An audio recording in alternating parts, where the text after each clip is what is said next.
Hello students, welcome to our YouTube channel. So class 9 से exercise 8.1 का question number 4 है।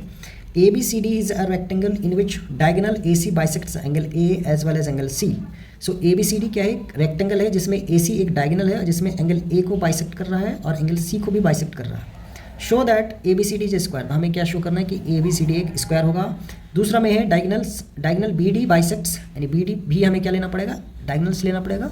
तो diagonal B D bisects angle B as well as angle D. तो हमें दो चीज़ प्रूव करना है, एक तो ए बी सी डी को स्क्वायर प्रूव करना है, दूसरी चीज़ बी डी जो डायगोनल से वो क्या कर रहा है, यानी एंगल बी और एंगल डी को भी बाइसेक्ट कर रहा है। मतलब ये वाली एंगल आपस में इक्वल होगा और ये वाली एंगल आपस में ये वाली एंगल के इक्वल होगा।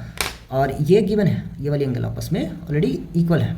सो मैं लिख लेता हूँ एंगल 1 2 3 4 और यहाँ पे 5 6 7 8। ठीक है, सो मैंने लिख लिया।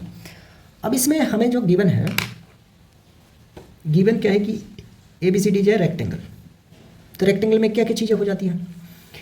ए बी सी डी जो रेक्टेंगल है तो रेक्टेंगल में क्या होता है? Opposite sides are equal. तो A B equal to C D हो जाएगा, A B equal to C D and A D equal to B C, A D equal to B C. ये तो हमें गिवन है। और क्या गिवन है? Angle 1 equal to angle 2 given है, angle 1 equal to angle 2 given है and angle 3 equal to angle 4 given है, angle 3 equal to angle 4 given है। ये वाली angle A bisect angle A as well as angle C. तो A और सी जो है आपस में बाइसेक्ट है ऑलरेडी। ठीक है, ए और सी इतना चीज़ हमें गिवन है।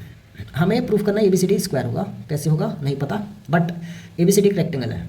ठीक है, प्रूफ में आते हैं।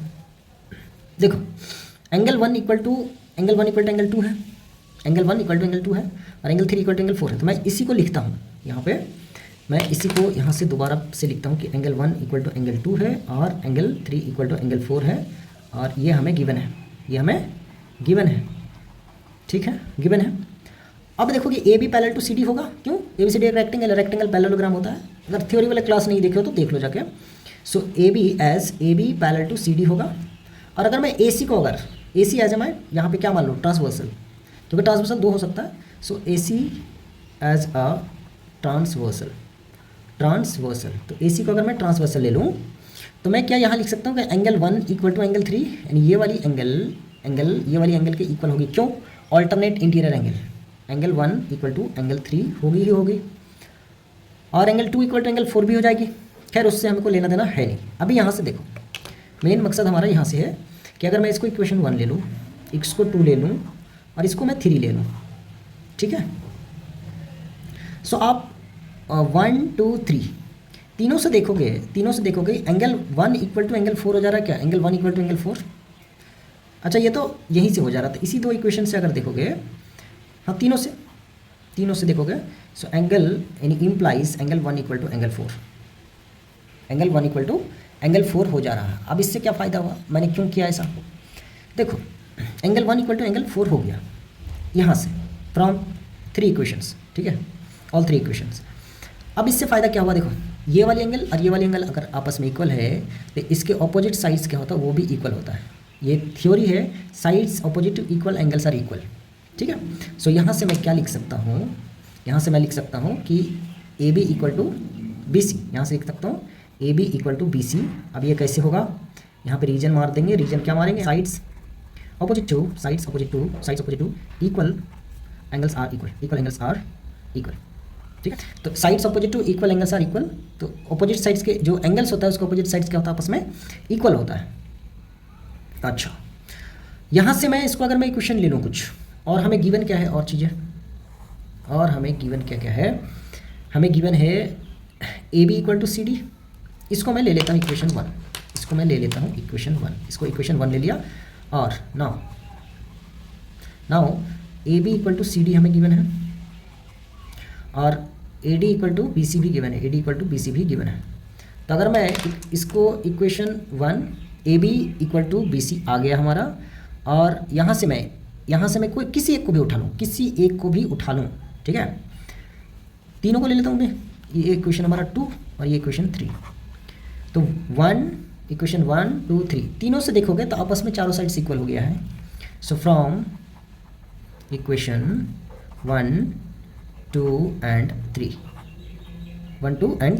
इस लास्ट वाले 3 इक्वेशन से, सो इसको 3 से देखोगे तो क्या हो जाएगा, A B equal to B C equal to C D equal to A D, और इम्प्लाइज यहाँ से क्या लिख दोगे कि A B C D is square, A B C D is a square.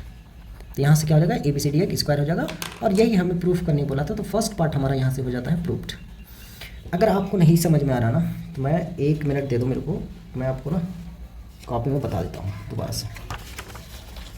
अभी हमने क्या लिया, A B equal to B C, मैं यहाँ पे लिखता हूँ A B equal to B C, ये इक्वेशन 1 है। दूसरा क्या है, A B equal to C D. देखो इसमें ना पूरा कॉन्सेंट्रेशन चाहिए होता है, शुरू में लगेगा कि ये क्या हो रहा है, बट बहुत ही आसान है। और तीसरा इक्वेशन हमारा यही है।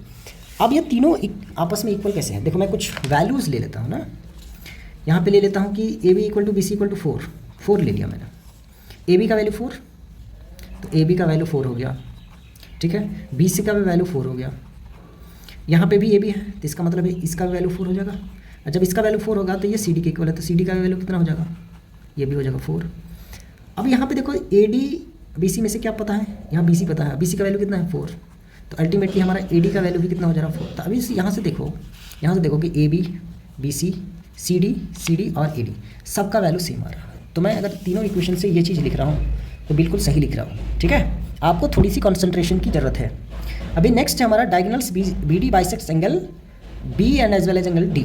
तो इसको आप देखते हैं, दूसरा पार्ट देखते हैं। दूसरा पार्ट हमसे क्या पूछा है कि diagonal B D bisects angle B as well as angle D. तो बी डी जो है यानी हमें यहाँ पे क्या प्रूफ करना है, angle 5 equal to angle 6 proof करना है, एंगल 6 प्रूफ करना है, और दूसरा प्रूफ करना है एंगल 7 इक्वल टू एंगल 8। हमें यही प्रूफ करना है, ठीक है, यही प्रूफ करना है हमें। तो अगर मैं ट्राइंगल ए डी बी में देखूँ तो A D equal to A B, अभी हमने क्या प्रूफ किया कि A B C D square, तो सारी साइड्स इक्वल होगा। तो मैं अगर यहाँ पे लिख सकता हूँ कि A D equal to A B, just proofed.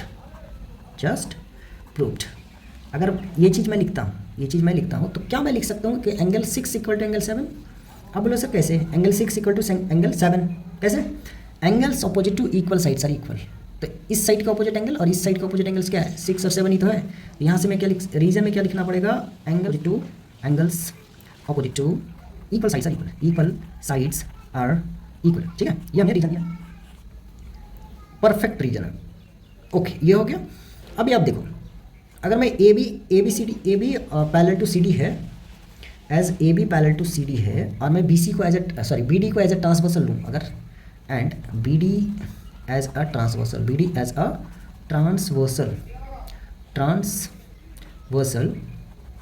अगर मैं B D as a transversal लूँ तो यहाँ से देखो कि एंगल 6 इक्वल टू एंगल क्या हो जाएगा, एंगल 8, क्यों, ऑल्टरनेट इंटीरियर एंगल, और एंगल 5 इक्वल टू एंगल हो जाएगा 7, एंगल 5 इक्वल टू एंगल 7। सो मैं यहाँ से क्या लिख सकता हूँ कि एंगल 6 इक्वल टू एंगल 8, मैं लिख सकता हूँ कि एंगल 6 इक्वल टू एंगल 8, और क्या मैं लिख सकता हूँ, angle 5 equal to angle 7, angle 5 equal to angle 7, ठीक है। अभी देखो इसको मैं इक्वेशन 1 लूँ, इक्वेशन 2 लूँ, इक्वेशन 3 ले लूँ। अब तीनों इक्वेशन से चेक करो, हमें लाना क्या है, angle 5 equal to angle 6, angle 7 equal to angle 8। So बड़ी ध्यान से चेक करो एक बार, बड़ी ध्यान से चेक करो। मैं अगर लिखूँ यहाँ पे ऐसे कि फ्रॉम इक्वेशन 1, 2 एंड 3 से मैं डायरेक्ट लिख दूँ कि एंगल 5 इक्वल टू एंगल 6 है and angle 7 equal to angle 8 है। इसका मतलब है कि जो बी डी है वो एंगल बी और एंगल डी को भी बाइसेक्ट करता है, और यही हमसे प्रूफ में पूछा था, तो यहाँ पे हम लोग लिख सकते हैं प्रूफ्ड।